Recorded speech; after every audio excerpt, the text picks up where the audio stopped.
Here we go. Today's discussion is on intimacy. We're calling it Naked and Not Ashamed.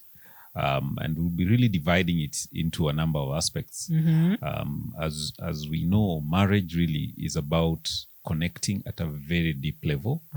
And so when you're talking about intimacy in marriage, how would you define that? Of course, intimacy, as we've said before, is intimacy. It's the situation in which a couple allows each other to see into the other. Like a husband is allowing himself to be vulnerable enough to the wife to know his strength and more so even his weaknesses, areas in which he might not be even comfortable to share out there in public, but sharing the true you for the purposes of getting your partner to understand you and know how to interact with you much better. And of course, like you said, it's multi-layered. So there's the physical intimacy, there's the intellectual intimacy, there's emotional and spiritual intimacy. And if you get to connect in all these areas, you've truly landed on something special. It's a gold mine when you are able to relate in those areas.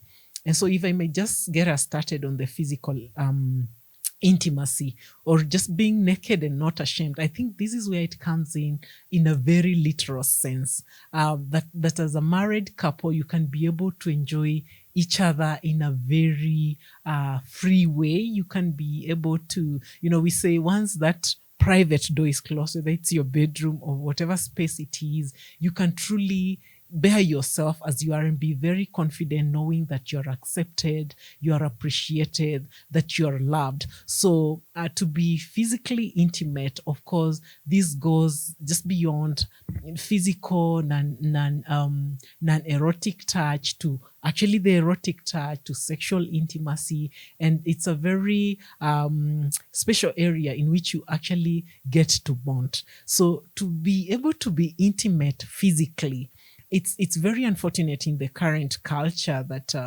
sex has lost its meaning, and it's just an act without the intimacy. But the way God intended it to be is something that is really special, that really bonds you together, that comes as a package, that is intimate, that makes you feel seen, feel understood and appreciated. So in that marriage space, it's good to have that sacred experience, that special experience that you can truly be together, be literally naked and not ashamed, but actually be able to enjoy each other in that special space of marriage. Yeah. So from a physical perspective, intimacy means you've got nothing to hide from one another. Exactly. So naked and not ashamed means you don't feel like you want to hide anything. You can expose yourself fully, physically, and to your partner. And that was God's design. Exactly. But when now the two of you come together, there's nothing to hide. Literally, nothing to hide.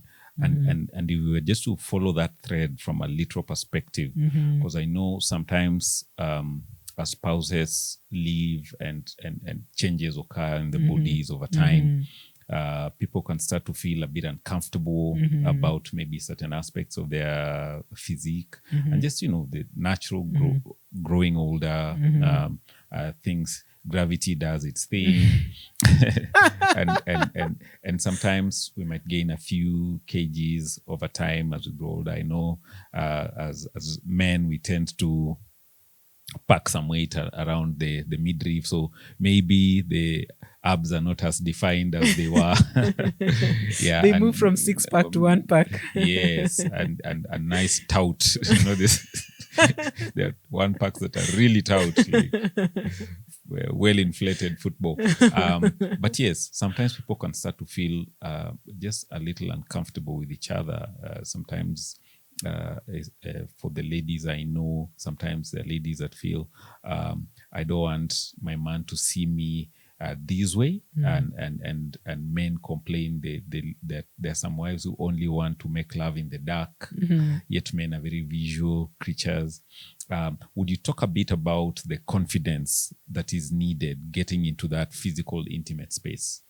the confidence, of course, we are not saying that you should just let yourself go, that you don't care about how you present yourself to each other.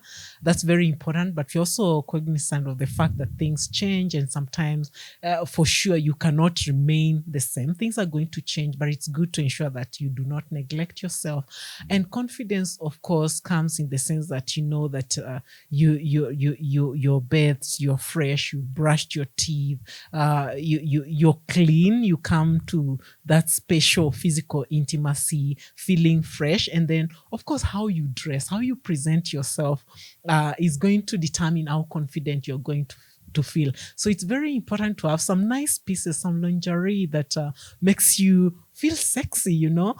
So if you're coming in with the t-shirts that say Sengenge ni ng'ombe or Kibaki Tosha, it's not going to make you feel confident. So sometimes just being clean, being hygienic, and rest in peace, sure. I think those are the worst. Yeah, because if you look and you're seeing rest in peace, sure. The blood might not go to Netherlands. Yes. Yeah, so it's very important to just package yourself together in a way that builds that confidence, and just knowing that and I think in this regard, you know, husbands, it's very good to be supportive of your wife. When you see she's making those efforts, it's good to unleash some good compliments, because you grow what you nurture. So those nice comments are going to get you more of that. And also, I mean, support each other financially to ensure that these nice things are also accessible and available. So look good, feel good, be confident, feel accepted, and show yourself as you are. Show him what your mama gave you. I agree. I think it's good for people to realize confidence is the most sexy thing that you can put on. Despite the fantastic things we've talked about, confidence really is a great turn on.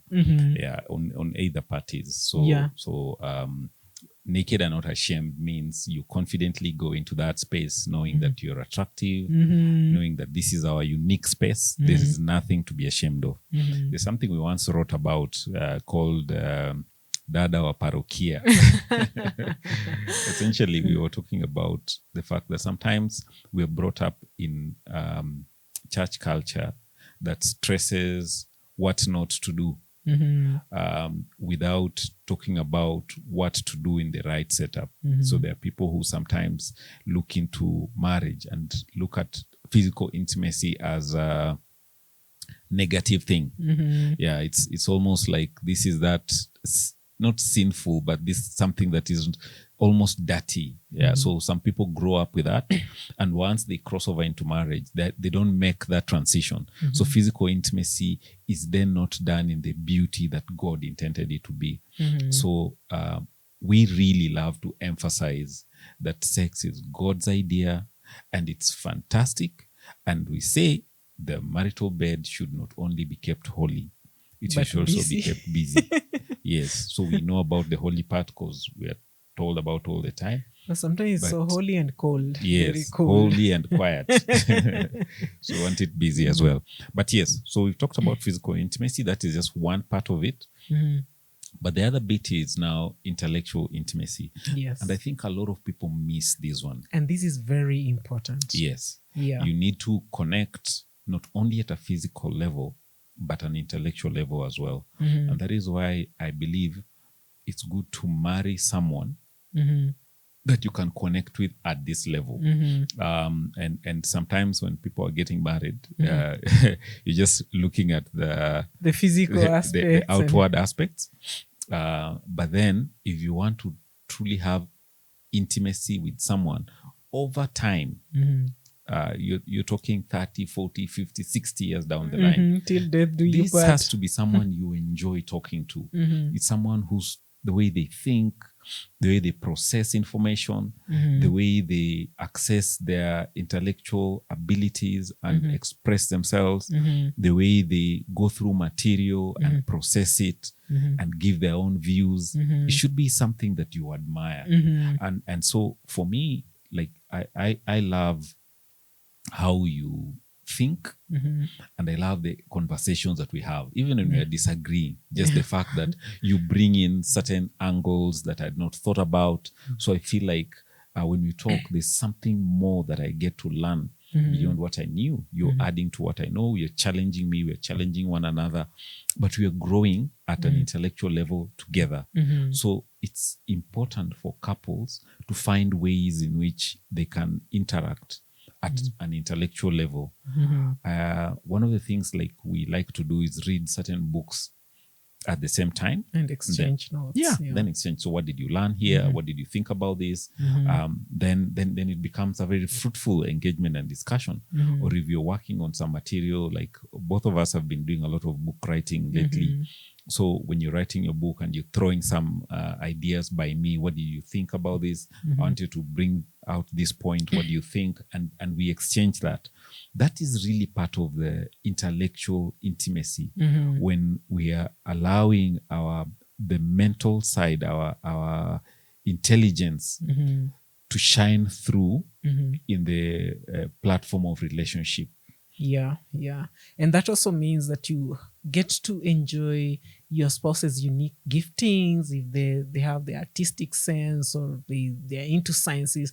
As you also gain interest in that area, if it's not natural for you, then you get to learn much more, and someone feels special if they see what is really important to them matters to their spouse, that you're also learning something around their field of specialization or around their career space. Then it gives you room for things to interact, because if you're not growing together, like we say in some other episode, that leave no spouse behind. If you're growing together, it means that you're also connecting intellectually.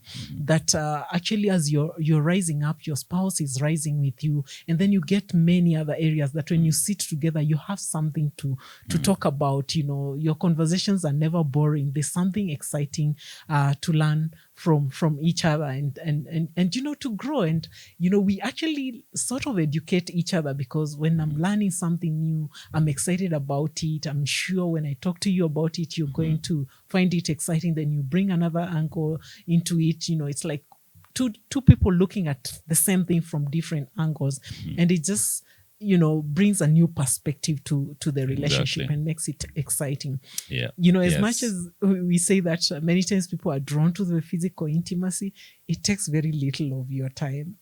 Overall, if you look at 24 hours, really most of the other time, if you're interacting, you're not at the workplace, then you'll need to be engaging a lot in the intellectual intimacy space. Intellectual intercourse. I love that one too. Your brains are making love. All right. Oh yes, but for someone who is intelligent, it's hard to really get them even. If someone is to feel that you care about them, you have to have intellectual intercourse before you have physical intercourse. Yes. Like make love to their mind before you make love to their body. Absolutely. Yeah. We'll stop there. On this intercourse matters. Yes, we'll stop there. Now, emotional intimacy is the other crucial block in this mix. Yeah, and emotional intimacy, when we look at it like being naked and not ashamed, is allowing your feelings to be seen. This is where as a couple you get to connect in regards to how you truly feel. And of course, when you look at the masculine and the feminine energy, when the two come together, it's really a beautiful dance. It's the yin and the yang, the men tend to be more logical and women tend to be more connected to their emotions. But this doesn't mean that either of us doesn't have the other, but what is prominent in a female is the emotional ability to connect with emotions. And for a couple to really gel and connect well, it's very important to become intimate emotionally. And this means that you have to be vulnerable. For men, I know this is not the most natural thing to do, but if you really want to connect with your wife, you have to be willing to share what you're feeling. Be beyond the logic. Get out of your mind. Go down to your heart. What is it that you truly feel? If something happened to you, and sometimes you might have to go way back to your childhood and be candid enough to allow your wife to see you. What is it? What happened to you in childhood? How did you grow up? What are some of the things that impacted you negatively, and especially negatively? Because if you're willing to open up, because these are things you'd want to keep very close to your chest, but this is your wife. If she really gets to understand you, then she's going to connect with you best. And it goes both ways. So allow yourself to be vulnerable. Allow yourself to really share how you feel. Share your experiences. Say what is it that you actually desire, and be able to expose yourself and be seen for who you truly are emotionally. Yeah. I think it also calls for development of your emotional intelligence. That side of life, because the more you grow in that space, the more you become aware of the emotional frequency that your partner has at any one point. And you even become aware of your own emotional experiences and reactions, so that you are then able to express them. Because if you are not able to identify the emotional frequency you're operating in at any one point, it's very difficult to communicate that then to the person that matters most to you. So I think that aspect of growing in emotional intelligence is very important. It comes naturally to some people, but for some people, you might need to work a little more, just in terms of becoming self-aware. And then now, growing into that intimate space is when you feel extremely free to share your deep emotional feelings at any one point. And for you to do that, the environment needs to feel safe. Oh, yes. Yes. And so that environment, creating that environment, that is the onus is on you as a couple to create that kind of space. Because especially for men, I know, if you don't feel that whatever emotions I might express, whatever feelings I might be having that make me extremely vulnerable, if you are not sure that they will not be used against you in one way or the other, or you will not be emasculated in some form because of that, then you'd be unwilling to truly expose yourself. But the truth is, you can never really be intimate without being vulnerable. And if you don't truly get intimate, then you're losing the whole point of the marriage in the first place. Because that safety, that safe zone, I think that really is what a true marriage should be. The place where I feel very safe to be me, and the place where you can feel very safe to be you. And then when we expose ourselves naked and not ashamed that way, then we truly have something beautiful. And that's to say that if you're listening to your spouse in the emotional space that they are expressing themselves, there's something we like to say, that hold your partner's heart. My husband here is a heart surgeon, and I imagine how delicately they hold the heart when they are maneuvering to fix things and all that. Just imagine this is your partner's heart. They are opening it up to you. And so how should you hold it? Because their life depends on it. You can crush them or you can build them by how you hold that heart. So be delicate, be sensitive, be gentle, and hold it dearly, really, because their life depends on it.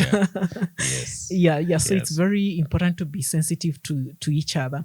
And also studying your partner. Like we said, you should be a student of your partner. That means that if you understand them very well, understand things they might have gone through, someone might not have had the space to express themselves emotionally. Some people grew up emotionally neglected or did not have that space where emotions were acknowledged. So it's very important to be sensitive enough to help them express themselves, and even allow them to develop that emotional vocabulary. Be keen on listening to them and studying them, and indulge them to an extent that they can feel really free to finally open up. And if you're the kind of person who've learned to block the emotions because they're always neglected, it's open up, break that vessel, let it flow, let it come out, and know that you're accepted and your heart is going to be held in a delicate way. Exactly. And I think probably the last thing I would say about this emotional intimacy part, it's good to think carefully about how we make our partners feel. Yes. Because they like when I'm leaving the house, I need to go away with that mindset. When she's around, this is what I feel. And so there's literally a certain feeling I'm coming back to. I'm longing for that feeling again. So our spouses should associate us with certain positive feelings. Like when I'm around you, I feel lifted up. I feel encouraged. I feel like this is somebody who admires me. This is someone who encourages me. This is somebody who wants the best for me. There's that feeling of life, vigor around. Like for you, I think one of the things that you really bring on board is that vibrance. Like when I'm around you, I just feel energized, vibrant energy. Like, yes, I can take on this and win. So it's important to be very sensitive about how do I make my partner feel. We're not guided or really controlled by our emotions and feelings, but feelings are important. If predominantly anytime someone is around you, you're criticizing them, you're cutting them down, so they'll not want to hang around you. Exactly. Really. So creating a good emotional environment would actually encourage your spouse to want to spend more time with you and build something special. So we have to be very considerate on our parting shots. Like when maybe we are parting, going to different areas of work, or someone is traveling, ensure that those last words are really warm. They are very considerate. They are very encouraging. Something, whatever is positive, whatever is kind, whatever is going to grow this person, please speak those words even when you're parting. Disregard even your mood. Sometimes we're so selfish with thinking about ourselves, but think about the other person. Tell them something that's encouraging, and surprisingly, you'll get the same back. You're going to get the same thing back. And when you reunite, let it be positive as well. So think about the parting shot. All right. Fantastic. Now we're going to move to the next aspect of intimacy. And now this is a spiritual intimacy.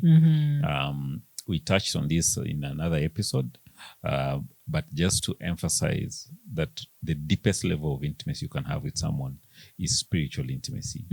So all these things you're talking about, it actually is an ascending ladder or a cascading ladder from the lowest level to the deepest level. So you start at physical intimacy, which is awesome, but you go to intellectual intimacy, it's great. Then emotional intimacy and spiritual intimacy. And the people that ascend through all of this, then they have the totality of the package of what it means to be truly intimate. If you're missing any of them, then you feel like there's a connection somewhere that has not truly lined up. But to focus on the spiritual intimacy, why we emphasize on that, if you don't have a shared value, shared faith, then you struggle to connect at this very deep spiritual level. And that's why we always advise the people who are getting married, if you get married to somebody you don't share the faith, it's going to be a big struggle. Because how do you then connect at that deep spiritual level? You're already starting from a platform where you're going to have many avenues of disagreement because you're not reading from the same blueprint. So that spiritual connection is very, very important. So of course you talked about the values and shared beliefs, and the other thing is that even when you're starting off with that shared faith, then you have to be willing to keep growing in that area and growing together, checking on each other and ensuring that you're having your times with God, you're having your devotion times, you're praying together, and even coming together as a couple to read the word, pray together even as a family, there's just something special it does to you, because you also hold each other accountable in terms of growth. And because we grow from, maybe you're new in the faith, you've just converted, and you're at that milk level before you get wind to start eating solid food and tougher food and the meat and all that. It's just good to grow together. The more you do that, you actually realize that you're connecting, as we keep saying, if you look at it as God at the pinnacle of this triangle, then as you keep moving towards God, as you keep connecting to, with him, then you keep connecting with each other. And so we believe that is the highest level of intimacy and connection that a couple can actually get to. So just ensure that you keep nurturing that spiritual intimacy. Exactly. And when you think about it from a purpose perspective, why we're in the world in the first place and what impact we should leave, when you connect at a spiritual level, you connect your dreams, your aspirations, the deepest things, the things that you feel this is what you are put on earth to do. There are things that are beyond physical. There are things that are deep aspirations of the heart, the dreams. When you connect spiritually, then those things start to align, and you truly feel like this is my purpose partner. We are flying through life together. We're going to leave a legacy together. Hallelujah. Nimeanza kuwa preacher. Yeah, so but I feel when you connect at that level, then you have an unbreakable bond. Yeah. Because the spiritual bond is the strongest bond you can possibly have. And so for you to build a marriage that is unbreakable, you must have very deep spiritual connection. And Adam and Eve were given the instructions, and I believe we inherit this, that be fruitful and multiply. And many times we limit ourselves to just being fruitful in the sense of getting kids and multiplying in that sense, which is part of it. But also being fruitful and multiplying as a couple is because when you come together as a couple, you brought two brains together, you brought two hearts together, you brought all this, whatever is resident in us, whatever potential is there in us. When we bring it together, then we can really be fruitful and multiply in so many ways, because we refine our ideas, we refine our dreams, we refine our aspirations, and we can rise to a much greater height together than we can do as individuals. So be fruitful and multiply, even as you're naked and not ashamed. Absolutely. That's a great note to leave it at. I've loved the discussion today, naked and not ashamed. Oh, naked See and you not on ashamed. the next one. See you.